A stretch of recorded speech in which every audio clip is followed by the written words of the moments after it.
चिनाब खिता जो है बहुत बड़ा खिता है और काफी देर तक हमारी सरकार का भी उसमें मंशूर में भी था। उनको एक डिविजनल स्टेटस की जनाब वो डिमांड करते आ रहे हैं। तो मैं चाहता हूं कि चिनाब वैली के लिए डिविजनल स्टेटस मिले और इसका हेडक्वार्टर कहीं बटोद या इस जगह पर ऐसी जगह रखे ताकि उस खिते जो नेग्लेक्टेड खिता था, काफी देर से पसमानदा इलाका है, उसको भी अपनी आवाज रखने का मौका मिले। क्योंकि मैं खुद वकील हूं, हमने देखा है कि रेवेन्यू कोर्ट्स में पेंडिंग जो मामले जो है बढ़ते जा रहे हैं, क्योंकि वहां पर अब जो पुराने जमाने में एडमिनिस्ट्रेटिव अफसर हुआ करते थे उसको कुछ ना कुछ रेवेन्यू का नॉलेज हुआ करता था। अब कोई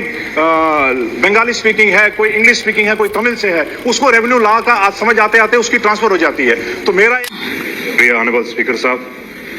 जो आपने हमें मौका फराहम कराया आज इंपॉर्टेंट ग्रांट्स पे बोलने का, तो इस ग्रांट पे जो है सबसे ज्यादा जो इम्पोर्टेंट महकमा है जो पूरी रियासत को चलाता है, हमारी मैशत को चलाता है, तो टूरिज्म के लिहाजे से जिसको काफ़ी नुकसान पहुंचा था पहलगाम के बाद, तो जिस किस्म से हमारे नौजवान कायद ने, ऑनरेबल चीफ मिनिस्टर साहब ने हिंदुस्तान के हर एक कोने में जो है एक एम्बेसडर बन के इंडस्ट्रीज के लोगों से और टूरिज्म की इंडस्ट्री के मतलब जितने भी कंसर्न स्टेक होल्डर्स हैं उनके साथ बातचीत करते हुए, और आज देखते हैं हम तो वादी कश्मीर जो है गुलो गुलजार है टूरिस्ट से, तो इनके लिए मैं मुबारकबाद पेश करता हूं। तो एक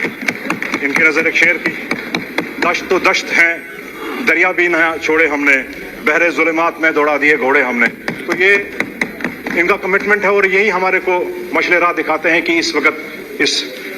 जम्मू कश्मीर को किस तरह कैसे ये अपना जो कारवां जो आगे बढ़ते जा रहा है जनाब। तो मैं कॉन्स्टिट्यूंसी के मुतालिक बात करूं अगर जनाब, तो जब भी कोई ग्रांट पर बोलने का मौका मिलता है तो उससे पहले ही जो है कुछ ना कुछ हुकूमत की तरफ से तोहफा हमारे को रामन को मिल जाता है। तो पिछली बार एजुकेशन पर बोला तो कॉलेज के लिए 12 करोड़ आ गया बटोत के लिए। तो आज बोलना था टूरिज्म पर, तो उमर साहब की नजर वहाँ 7 करोड़ का जो है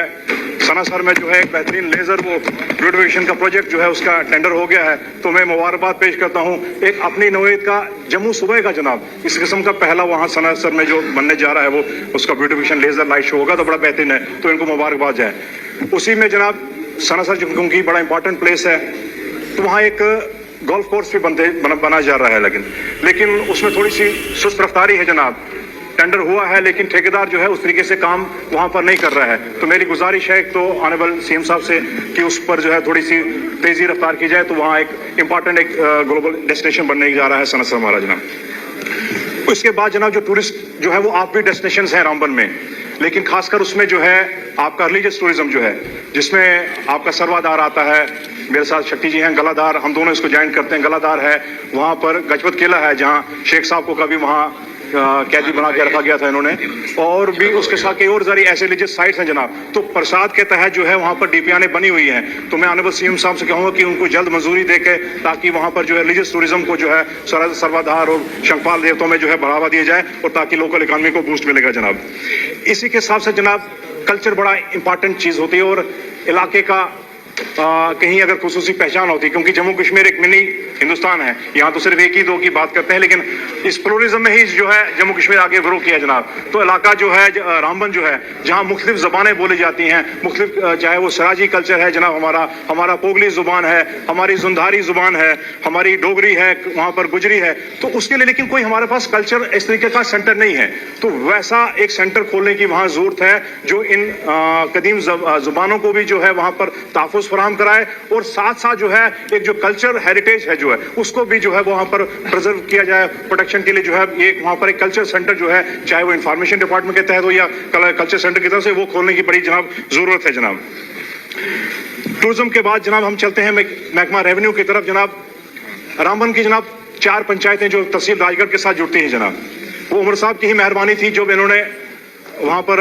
एडमिनिस्ट्रेटिव यूनिट्स खोले तो तहसील राजगढ़ बनाएगी और उसमें से वहाँ जनाब 4 पंचायतें जो है चकाए है, बिबड़ोता है, वो रामबन के साथ जोड़ी गई थी 2014 में। लेकिन आज तक जनाब उनका मासवाए रेवेन्यू के, आपका एजुकेशन के अलावा और पीडब्ल्यूडी के अलावा सारे के सारे जो उनका एडमिनिस्ट्रेटिव कंट्रोल है वो अभी डोडा में लाई कर रहा है जनाब। तो इसके आज 10-12 साल हो गए हैं जनाब। वो लोग वहाँ के 4 पंचायतों के लोग जो है वो सफर कर रहे हैं। तो वहाँ फाइल मुझे लगता है अभी भी रेवेन्यू सेक्रेटरी के वहाँ पर पेश है, उसने सिर्फ 2 कमेंट्स लिखने और बाद में मैटर जाएगा कैबिनेट के पास। तो मैं इसमें गुजारिश करूंगा कि एज ए रेवेन्यू मिनिस्टर जनाब इसमें थोड़ी सी पेशरफ्त हो ताकि उन 4 पंचायतों का जो है मामला सुलझ जाए जनाब।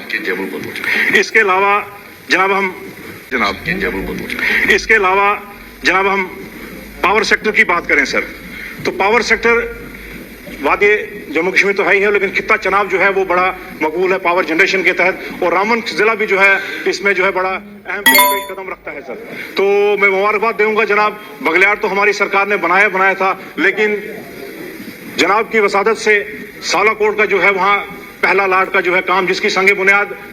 डॉक्टर फारूक अब्दुल्ला साहब ने रखी थी बतौर चीफ मिनिस्टर जनाब, आज उसमें जो है पेशरफ्त हुई है, तो इसके मैं मुबारकबाद देता हूं सीएम साहब को। और इसके साथ साथ वहां पर जनाब पावर सेक्टर में जो हम काफी देराना हमारी डिमांड थी सर, हाइड्रो पॉलिसी का सर, क्योंकि जो छोटे जो पावर प्रोजेक्ट्स हैं, बड़े तो प्रोजेक्ट्स तो हैं ही हैं जो लग रहे हैं, लेकिन छोटे प्रोजेक्ट्स में जो है बाहर का इन्वेस्टर सर कम आ रहा है, क्योंकि कुछ उनके अपने खर्चाते हैं, पावर परचेज का उनको नहीं मिल पा रहा है, प्रोटेक्शन मिलता है। तो जो नई पॉलिसी मुझे लगता है बिल्कुल पाइपलाइन में है, तो जल्द अगर आ जाए तो, क्योंकि हमारे पास जितने भी पावर सेक्टर छोटी छोटी स्ट्रीम्स हैं, बनिहाल में अच्छा काम हो रहा है, वहां पर ऑलरेडी रामबन में भी, उसमें पोगल नाले में भी 2 प्रोजेक्ट्स जो है वहां सैंक्शन हुए, तो मैं चाहता हूँ ये पॉलिसी आ जाए ताकि पावर सेक्टर को इंप्रूवमेंट मिले। और जहां तक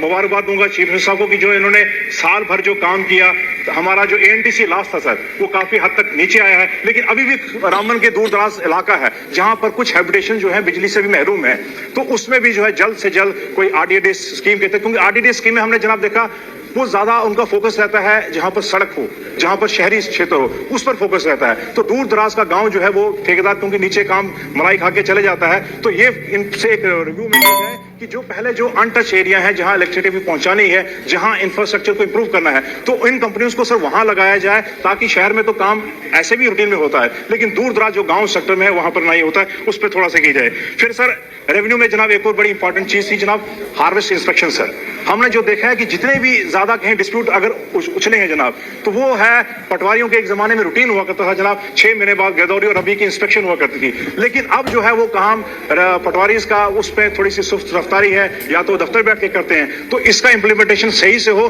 ताकि जो है रेवेन्यू डिस्प्यूट ना हो। और रेवेन्यू डिस्प्यूट्स को सर खत्म करने के लिए काफी, क्योंकि मैं खुद वकील हूं, हमने देखा है कि रेवेन्यू कोर्ट्स में पेंडिंग जो मामले जो है बढ़ते जा रहे हैं, क्योंकि वहां पर अब जो पुराने जमाने में एडमिनिस्ट्रेटिव अफसर हुआ करते थे उसको कुछ ना कुछ रेवेन्यू का नॉलेज हुआ करता था, अब कोई बंगाली स्पीकिंग है, कोई इंग्लिश स्पीकिंग है, कोई तमिल से है, उसको रेवेन्यू लॉ का समझ आते आते उसकी ट्रांसफर हो जाती है। तो मेरा एक स्पेशल अनुरोध है, गुजारिश है ऑनरेबल सीएम साहब से कि रेवेन्यू कोर्ट्स को जनाब स्पेशल ही करार बनाया जाए, ताकि वहां पर स्पेशलिस्ट जो लॉ ग्रेजुएट हैं वो उस पर किया, ताकि कम हो सके काम। और कोर्ट्स की जब जनाब बात चली है, तो रामबन कोर्ट जो है काफी देर से पूरे हर जगह डिस्ट्रिक्ट कोर्ट्स बन चुके हैं, लेकिन रामबन का अभी भी पेंडिंग है, तो उस पर जो मेरी डीपीआर बन चुकी है, तो ऑनरेबल सीएम साहब से गुजारिश है कि रामबन डिस्ट्रिक्ट कोर्ट का जो है बिल्डिंग का काम किया उसके लिए पैसे वागुजार कराए जाए। और जम्मू कश्मीर हाई कोर्ट का भी जनाब काफी पुरानी डिमांड है जम्मू के वकीलों का, क्योंकि रायका में उसका संगे बुनियाद रखा गया है, लेकिन उसके बाद कोई पेशरफ उसमें नहीं हुई है। तो हाई कोर्ट की नई बिल्डिंग में, क्योंकि यहाँ पर जानीपुर में काफी ज्यादा भीड़ है, उतनी प्रोटेक्शन नहीं है, जजों की स्ट्रेंथ भी जो है 15 से 25 कर दी गई है, तो उनको बैठने के लिए जगह तक नहीं है, तो मैं चाहता हूं कि हाई कोर्ट का भी जो है जल्द काम शुरू किया जाए। उसके बाद सर अर्बनाइजेशन का, ये बड़ा इंपॉर्टेंट डिपार्टमेंट है सर जनाब, और सिटीज ही ग्रोथ सेंटर होते हैं जनाब, क्योंकि हम चाहे जितना मर्जी कर सके, हम नए शहर नहीं बना सके सर, तो इस ग्रोथ सेंटर्स को बनाने के लिए, क्योंकि अगर हमें नए शहरों में जो है हमें बनाने पड़ेंगे, हमें सैटेलाइट टाउन्स बनाने पड़ेंगे, तो जितनी भी हमारी यूएलबीज हैं, अब जो चाहे नए हमारे तहसील हेडक्वार्टर्स बने हैं, मैं चाहूंगा उनको जो है यूएलबीज में लाया जाए, ताकि एक नए ग्रोथ सेंटर बने जहां पर मॉडर्न फैसिलिटीज हो, और शहरों पर जो बड़े शहर हैं जो है, चाहे जम्मू हो या श्रीनगर हो, उस पर दबाव कम पड़ सके, क्योंकि माइग्रेशन एक ही तरफ जारी है, वहां उस माइग्रेशन को रोकने के लिए हमें वहां लोकल जो है वो शहर को बसाना पड़ेगा। ये हमारी जनाब से रिक्वेस्ट है। और इसके साथ साथ एक आखिर में जनाब मैं डिमांड यही करूंगा कि इंफॉर्मेशन में जनाब, एक कदीम जमाने से हम चलते आ रहे हैं कि जो तनवीर सादिक साहब की मैं सपोर्ट करूंगा कि जो एडवर्टाइजमेंट देने का जो मामला है सर, वो एक वन साइडेड ही चले आ रहा है। अब आज देखेंगे कि सब्सक्रिप्शन का जमाना बड़ा कम हो चुका है, डिजिटल जो प्लेटफॉर्म्स हैं उनका मशरूम ग्रोथ हुआ है, उसमें कई बेहतर काम भी कर रहे हैं। तो हम चाहते हैं कि क्या सरकार की वही पॉलिसी रहेगी कि जो पुराना बिग हाउस है हम उन्हीं को सपोर्ट करें, तो जो नए जो डिजिटल प्लेटफॉर्म्स हैं इनको भी एडवर्टाइजमेंट मिलेगी, ताकि इनका भी कंटेंट, हम बार बार इनसे शिकायत करते हैं कि ये उतना इनके पास कंटेंट नहीं होता है, तो इनका भी इस्तेमाल, क्योंकि इंफॉर्मेशन का मतलब होता है दूर दराज तक वहां पहुंच सके, तो ये बेहतर माध्यम है इसको दूर दराज इलाकों में पहुंचाने के लिए सर। इसके साथ ही सर फाइनेंस की एक जो आखिरी जो डिमांड है मेरे खित्ते की जो है जनाब, खित्ता जो है बहुत बड़ा खित्ता है और काफी देर तक हमारी सरकार का भी उसमें मंशूर में भी था, उनको एक डिविजनल स्टेटस की जनाब वो डिमांड करते आ रहे हैं। तो मैं चाहता हूं कि चिनाब वैली के लिए डिविजनल स्टेटस मिले और इसका हेडक्वार्टर कहीं बटोद या इस जगह पर ऐसी जगह रखे ताकि उस खित्ते जो नेग्लेक्टेड खित्ता था, काफी देर से पसमानदा इलाका है, उसको भी अपनी आवाज रखने का मौका मिले। शुक्रिया, आपने मुझे मौका दिया, धन्यवाद।